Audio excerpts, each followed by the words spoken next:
Everyone, welcome to Ritika's nursing tutorials. आज मैं एक अपना नया वीडियो लेकर आई हूँ और जो आज का जो टॉपिक है बहुत ही ज़्यादा इम्पॉर्टेंट है, क्योंकि अभी जैसे हमारी इस पैंडेमिक में जो सिचुएशन चल रही है, एक न्यू वायरस जो है हमें देखने को मिला है जिसको सब लोग बोल रहे हैं ब्लैक फंगस डिजीज़। तो ना ये टॉपिक मेरा आज हमारे गायनेकोलॉजी से है या किसी अदर टॉपिक से है, बट आज हम रियल टॉपिक जो है, जो आज इस टाइम पे पैंडेमिक में जो एक अराइज हो रहा है न्यू डिजीज कंडीशन, जहां पर आज हम देखेंगे कि ब्लैक फंगस डिजीज जो है वो क्या होती है। अकॉर्डिंग टू ICMR जो गाइडलाइंस है उसके अकॉर्डिंग हम देखेंगे कि जो ये ब्लैक फंगस डिजीज है इसे हम क्या कहते हैं, किस तरीके से ये इफेक्ट करती है और किस तरीके से हम इससे अपना प्रिवेंशन कर सकते हैं और कैसे हम मैनेजमेंट कर सकते हैं। तो आइए आज का हम अपना वीडियो स्टार्ट करते हैं। वीडियो स्टार्ट करने से पहले मैं आपसे रिक्वेस्ट करूंगी कि अगर आप मेरे चैनल पे नए हैं, आपने अभी तक मेरे चैनल को सब्सक्राइब नहीं किया है, तो प्लीज़ अभी मेरे चैनल को सब्सक्राइब करें। इस वीडियो को एंड तक देखें। इसमें जो भी मैंने टॉपिक जो लिया है, जो पूरी रिसर्च है, वो अकॉर्डिंग टू गाइडलाइंस मैंने ली है, कोई भी एक्स्ट्रा नहीं रखा है। तो प्लीज़ ये इंपॉर्टेंट वीडियो आप ज़रूर देखें। तो जैसे मैंने बोला कि जो अभी हमारी करंट एक सिचुएशन चल रही है, पैंडेमिक चल रहा है, जहां से ऑलरेडी हम कोविड-19 से बहुत लोग जो है फाइट कर रहे हैं, केसेस जो है अराइज होते जा रहे हैं, उसी के साथ साथ एक न्यू कंडीशन अराइज हुई है जिसे हम लोग बोलते हैं ब्लैक फंगल डिजीज। एक्चुअल में अगर हम ब्लैक फंगल डिजीज की बात करें तो ये है, जैसे ही नाम सजेस्ट करता है, फंगल, यानी कि एक प्रकार का क्या है, फंगल डिजीज कंडीशन है। लेकिन अगर हम बात करें so it is also known as mucormycosis. हम ब्लैक फंगल डिजीज का एक अदर नाम है जो जिसे हम बोलते हैं म्यूकोरमाइकोसिस, और it is also known as, previously जो है, अगर हम बात करें कि ब्लैक फंगल डिजीज क्या अभी आई है, तो बिल्कुल नहीं, ऐसा नहीं है कि it is a very new condition, it is a very new disease condition, but जो हमारी ब्लैक फंगल, या फिर यहाँ पे हम टर्म यूज करेंगे दैट इज अ म्यूकोरमाइकोसिस, जो कि पहले से ही रेसिस्ट करता है, पहले से है, बट ये कंडीशन एक बहुत ज़्यादा रेयर कंडीशन थी कि जब तक एक सीवियर जो है कंडीशन नहीं हो जाती तब तक म्यूकोरमाइकोसिस को हम नहीं देख सकते। प्रीवियसली जो इसका नाम था, इसको हम लोग बोलते थे जाइगोमाइकोसिस। प्रीवियसली ये जाइगोमाइकोसिस के नाम से जो था, जो है हम इसे जानते थे, लेकिन अभी इसका जो नाम है म्यूकोरमाइकोसिस है, और अभी जो प्रेजेंट में हम इसे बोलते हैं ब्लैक फंगल डिजीज के बारे में ये जाना जाता है। अगर हम बात करें, जैसे मैंने बोला कि हमारा जो म्यूकोरमाइकोसिस है या फिर फंगल डिजीज है, तो वो क्या है ब्लैक फंगल डिजीज, तो ऐसे ही जो हमारा है mycosis, the name suggests itself that it is a type of a microorganism जो कि क्या है, फंगल है, यानी कि present of microorganism, and the microorganism that is present is this fungal, यानी कि जो कंडीशन है वो फंगल है, क्योंकि वहां पे क्या है, जो माइक्रो ऑर्गेनिज्म प्रेजेंट है वो फंगल है, इसलिए mucormycosis. And basically if we talk about the cause of this fungus है कि ये फंगस किसके द्वारा कॉज होता है, so it is a named of micro organism. Fungal एक माइक्रो ऑर्गेनिज्म है जिसे हम बोलते हैं म्यूकोरमाइसाइटिस के द्वारा ये क्या होता है, फंगस जो है कॉज करता है। तो सबसे पहले black fungal disease is also known as mucormycosis. What is mucormycosis? Mucormycosis, as the name suggests, mycosis, it is a type of a microorganism जिसमें फंगल का जो है क्या होता है, प्रेजेंट होता है। म्यूकोरमाइकोसिस अभी से ही प्रेजेंट नहीं है, प्रीवियसली से ये डिजीज कंडीशन प्रेजेंट है, लेकिन एक बहुत प्रकार की क्या है, रेयर डिजीज कंडीशन थी, जिसे हम पहले किसके नाम से जानते थे, जाइगोमाइकोसिस के नाम से जानते थे, और it is caused by a fungus that is named as mucormycetes. जैसे कि हमने देखा कि अभी जो है एकदम से क्या हुआ, हमें म्यूकोरमाइकोसिस या ब्लैक फंगल डिजीज का पता चला, तो ये ऐसा क्यों हुआ कि ये एकदम से अभी आया। तो जो भी पेशेंट्स हैं, जैसे अभी हमने देखा कि किन पेशेंट्स में ज़्यादा पाया जा रहा है, those who have been recovered from the कोविड-19। जो पेशेंट्स हैं, जैसे फॉर एग्जाम्पल अगर वो कोविड-19 उनको हुआ है, उन्हें रिकवरी करी है और रिकवरी के 15 और 20 डेज पास हो चुके हैं, तो ज़्यादातर उनमें क्या है, ब्लैक फंगल डिजीज या फिर म्यूकोरमाइकोसिस म्यूकोरमाइकोसिस के जो है सिम्टम्स जो है नजर आने लगे हैं और उनको डिजीज कंडीशन हुआ है म्यूकोरमाइकोसिस। तो हम देखेंगे क्यों ये डिजीज कंडीशन हो रही है एंड क्यों वो अवेलेबल है, मतलब जो कोविड-19 पेशेंट है उन्हीं को क्यों हो रही है। सो बेसिकली जो हमारा म्यूकोरमाइकोसिस है वो कुछ कॉम्प्लिकेशंस की वजह से, उन कॉम्प्लिकेशंस में अधिकतर क्या होते हैं, ये रिस्क फैक्टर्स है म्यूकोरमाइकोसिस की, कि अगर ये जो complication is present in the patient तो उसमें ज्यादा रिस्क हो जाता है हमारा म्यूकोरमाइकोसिस। सबसे पहले एक कंडीशन होती है दैट इज योर डायबिटीज। अगर पेशेंट को क्या है, डायबिटीज, जैसे कि हम सबको पता है डायबिटीज जब हमारे जो ब्लड है उसमें क्या हो जाता है, जो शुगर लेवल है, जो ग्लूकोज है वो बहुत ज्यादा क्या होता है, इंक्रीज अमाउंट में होता है। So if the person is suffering from a diabetes तो वहां पे it is more risky to have a mucormycosis condition. लेकिन वो क्यों होता है, जैसे मैंने बताया जो फंगस है, फॉर एग्जाम्पल हम देखते हैं जो भी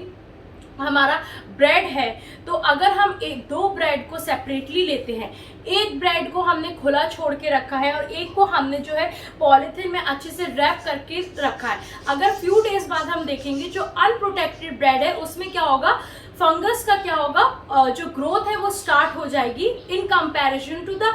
ब्रेड जो हमने इसको प्रिकॉशन या फिर प्रिवेंट करके पॉलिथीन में रखा है। सो बेसिकली यहाँ पे डायबिटीज का जो रोल है, फंगस जो है क्यों होगा, क्योंकि फंगस के लिए जो सूटेबल एनवायरनमेंट उसको क्या मिल रहा है, शुगर इसके लिए बहुत ज्यादा एक सूटेबल एनवायरनमेंट है जहां पे वो जल्दी और इजीली क्या कर सकता है, ग्रो करके मल्टीप्लाई कर सकता है। इसलिए if the patient who are suffering from diabetes तो they are at higher risk of getting the mucormycosis. Second है complication if the patient is taking excessive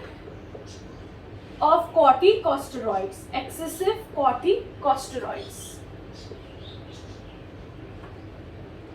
जैसे हमने देखा ड्यूरिंग द टाइम ऑफ कोविड-19 जो ट्रीटमेंट है अधिकतर क्या था, हमारे कॉर्टिकोस्टेरॉइड्स स्टेरॉइड जो है कुछ ट्रीटमेंट में हम यूज कर रहे थे। तो अगर पेशेंट बहुत ज्यादा एक्सेसिव कॉर्टिकोस्टेरॉइड्स दे रहे हैं, आई एम नॉट सेइंग कि हमें कॉर्टिकोस्टेरॉइड्स नहीं देना चाहिए या स्टेरॉइड्स का यूज नहीं करना चाहिए, बट एक जो है रीजन है कि if you are giving any steroids और corticosteroids so it should be given very wisely. अगर आप एज अ नर्स या एज अ डॉक्टर जो भी है कॉर्टिकोस्टेरॉइड्स दे रहे हैं, सो वी मेक श्योर कि हम उसको तरीके से दे रहे हैं। When we have to start giving the corticosteroid, when exactly we have to stop the using of the corticosteroid. So अगर ये एक्सेसिव, अगर पेशेंट की बॉडी में बहुत अधिक मात्रा में कॉर्टिकोस्टेरॉइड्स है तो वो क्या कर रही है, it is basically suppressing the immunity of the patient,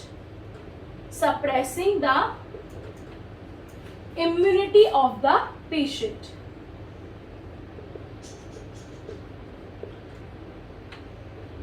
excessive जो है कॉर्टिकोस्टेरॉइड्स की वजह से जो पेशेंट की है इम्यूनिटी बहुत ज़्यादा लो हो रही है, सप्रेस हो रही है, जिसकी वजह से it is easily getting a chance for the fungal infection to easily grow. तो अगर वहाँ पे ज़्यादा अधिक मात्रा में कॉर्टिकोस्टेरॉइड्स हो रहा है, बहुत ज़्यादा यूज़ हो रहा है और जो पेशेंट है उसकी इम्यूनिटी अगर लो है, अगर कॉर्टिकोस्टेरॉइड से भी नहीं लेकिन उसको ऑलरेडी कोविड-19 है, वो इतना ज़्यादा जो है क्या कर रहा है, उसकी इम्यूनिटी इतनी अच्छी नहीं है, अब उसकी इम्यूनिटी लो हो चुकी है, तो यहाँ पे एक रिस्क बढ़ जाता है हमारे mucormycosis. Third and a very important complication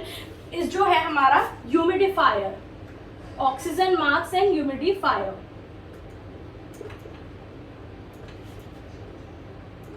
अब यहाँ पे सोचेंगे ह्यूमिडिफायर क्यों, ऑक्सीजन क्यों? सो इट इज अ वेरी, कि जैसे मैंने आपको एक ब्रेड का भी एग्जांपल दिया था कि अगर ब्रेड पे हल्का सा भी जो है मॉइस्चर पड़ेगा तो वहां पे क्या होगा, फंगस की ग्रोथ स्टार्ट हो जाएगी। तो अगर हम जो ह्यूमिडिफायर क्या करता है ऑक्सीजन में, जो हम water, it is a type of a agent, a liquid water agent है जो कि क्या करता है, ऑक्सीजन का सप्लिकेशन कर रहा है। तो अगर हम ह्यूमिडिफायर का यूज कर रहे हैं, तो अगर हम बहुत ज्यादा जो है ह्यूमिडिफायर का यूज हो रहा है, ह्यूमिडिफायर क्या है, एक फ्लूइड एजेंट है, एक लिक्विड एजेंट है, तो इसमें क्या हो रहा है कि बहुत ज्यादा एक्सेसिव यूज की वजह से या कंटिन्यू यूज की वजह से क्या हो रहा है, हमारे लंग्स में है जो वो ह्यूमिडिफायर है उसका क्या हो रहा है, इंक्रीज हो रहा है, जिसकी वजह से it may risk to the mucormycosis. तो यहाँ पे if you are using the humidifier oxygen mask, तो यहाँ पे हम स्टरलाइज जो है क्या कर सकते हैं, स्टरलाइज वाटर का यूज कर सकते हैं for a saturation purpose as a humidifier, क्योंकि वहां पे लंग्स पे क्या हो रहा है, इंक्रीज हो रहा है ह्यूमिडिफायर, क्योंकि यहाँ ह्यूमिडिटी पहुंच रही है तो वहां पे क्या वो इंक्रीज हो रहा है, तो फंगल को एक ग्रोथ करने के लिए बहुत अच्छा एनवायरनमेंट मिल रहा है। तो वहां पे हम इसकी जगह स्टरलाइज वाटर को है एज ए ह्यूमिडिफायर उसमें हम यूज कर सकते हैं, क्योंकि अगर जितना ज्यादा ह्यूमिडिटी लंग्स में पहुंचेगी उतना ज्यादा रिस्क और म्यूकोरमाइकोसिस कॉज करेगा। फिर next other complications could be if a patient who is कोविड-19 या उसका डिजीज कंडीशन जो है कोविड-19 है, अगर उसको प्रॉपर वेंटिलेशन नहीं मिल रहा है, या कोविड-19 होने के बाद if he is not getting proper ventilation या प्रॉपर हाइजीन जो है वो मेंटेन नहीं कर रहा है, सो वहां पे भी इट में जो है it may risk to the mucormycosis if a person is coming in directly contact with the soil और something related to the soil, so there will be risk of mucormycosis. So these are some of the causes that may lead to the mucormycosis. जैसे कि अगर कोविड-19 की recovery के बाद अगर patients को diabetes है, इफ पेशेंट्स जो है बहुत ज्यादा एक्सेसिव यूज कर रहे हैं कॉर्टिकोस्टेरॉइड्स का, अगर जो वो कंटिन्यूसली ह्यूमिडिफायर का यूज कर रहे हैं, प्रॉपर हाइजीन मेंटेन नहीं कर रहे हैं, या फिर जो है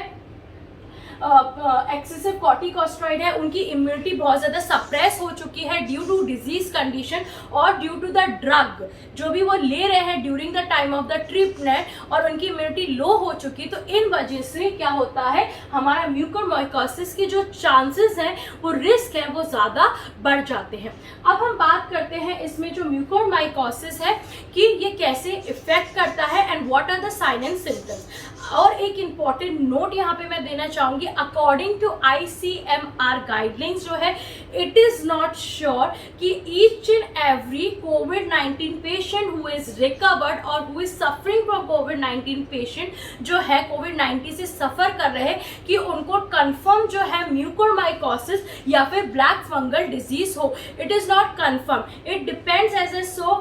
टोल्ड यू कि जो इम्यूनिटी अगर बहुत ज़्यादा लो हो रही है, सप्रेस हो रही है, और ये अगर जो है कॉम्प्लिकेशंस आपको एक पेशेंट में देखने को मिलती है, तो ये रिस्क जो है म्यूकोरमाइकोसिस का इंक्रीज कर सकता है। लेकिन ये कंफर्म नहीं है कि श्योर नहीं है कि हर एक पर्सन को, हर एक पेशेंट को जो कि कोविड-19 है उसको ब्लैक फंगल डिजीज जरूर होगी। सो प्लीज इन चीजों पे आप बिल्कुल एकदम बिलीव ना करें। अब हम डिस्कस करते हैं इसके साइन एंड सिम्टम्स। सो अब हम बात करते हैं साइन एंड सिम्टम्स। तो इसमें जो बहुत इंपॉर्टेंट साइन एंड सिम्टम्स है कि वन साइड क्या होता है, पेन होता है, बहुत ज़्यादा हेडेक हो रहा है, फीवर हो रहा है, नमनेस होती है, और जो है ब्लैक कलर के जो स्पॉट्स है ऑल ओवर द फेस आपको नजर आते हैं। कुछ अदर सिम्टम्स है pain, redness around the eyes and the nose, shortness of breath, as I told you fever है, हेडेक बहुत ज़्यादा कंटिन्यूसली हो रहा है, ब्लैक फंगल स्पॉट्स जो है आपको ऑल ओवर द फेस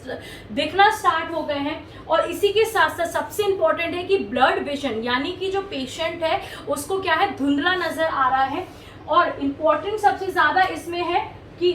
चलिए पेन हो रहा है, शॉर्टनेस ऑफ ब्रेथ है, हेडेक है, फीवर है, लेकिन इसके अलावा अगर ये जो चीज़ें एक टाइम के बाद बढ़ रही हैं और ब्लैक फंगल स्पॉट्स आपको नजर आ रहे हैं, और उसके अलावा if there is a bloody mucus coming from the nose and patient is having a bloody vomiting, so it is a very severe condition of the fungal disease, your black fungal disease. अगर patient को बहुत ज़्यादा confusion हो रहा है, loosening of teeth है, numbness हो रही है, तो ये सब हमारा क्या है, साइन एंड सिम्टम्स जो हमें पेशेंट को जितने भी अभी केसेस जो आए हैं उनके अकॉर्डिंग ये हमारे साइन एंड सिम्टम्स हमें देखने को मिले हैं। अब अगर हम बात करते हैं हम इसको कैसे प्रिवेंट कर सकते हैं, तो प्रिवेंशन जो है, treatment, I am not talking about treatment, prevention हम किस तरीके से प्रिवेंट कर सकते हैं, तो इसमें हमें सबसे पहले जो भी patient that is suffering and having diabetes, तो हम पेशेंट को एडवाइस करेंगे एज अ हेल्थ वर्कर, हम भी ये कोशिश करेंगे जो पेशेंट डायबिटीज़ है उनकी डायबिटीज़ को हम कंट्रोल रखें,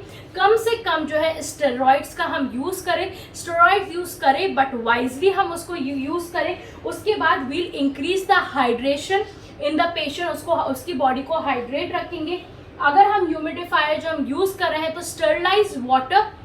we'll be using for the humidifier. अब हम ट्रीटमेंट की बात करें तो यहाँ पे इंपॉर्टेंट 2 ड्रग्स आए हैं. सबसे इंपॉर्टेंट ड्रग है हमारा एम्फोटेरिसिन बी और सेकेंड हमारा है पोसाकोनाजोल जो कि एजोल कैटेगरी का ड्रग है. So basically these 2 drugs we are using in the treatment of your mucormycosis और ब्लैक फंगल डिजीज. तो ये था आज का हमारा टॉपिक जहाँ पर हमने बात करी कि म्यूकोसिस या ब्लैक फंगल डिजीज क्या होते हैं, उसकी कॉजेस क्या होते हैं, कौन कौन से पेशेंट है वो बहुत जो इफेक्ट कर सकता है जिन पे, और उसका प्रिवेंशन हम कैसे कर सकते हैं, उसका ट्रीटमेंट हम कैसे कर सकते हैं. आई होप ये आपके लिए बहुत ज़्यादा नॉलेजेबल रहा हो, आपको पसंद आया हो. पसंद आए तो प्लीज़ लाइक शेयर करें. अब हम मिलेंगे हमारे जो नेक्स्ट वीडियो और नए टॉपिक के साथ. Till then take care, stay safe and thank you so much.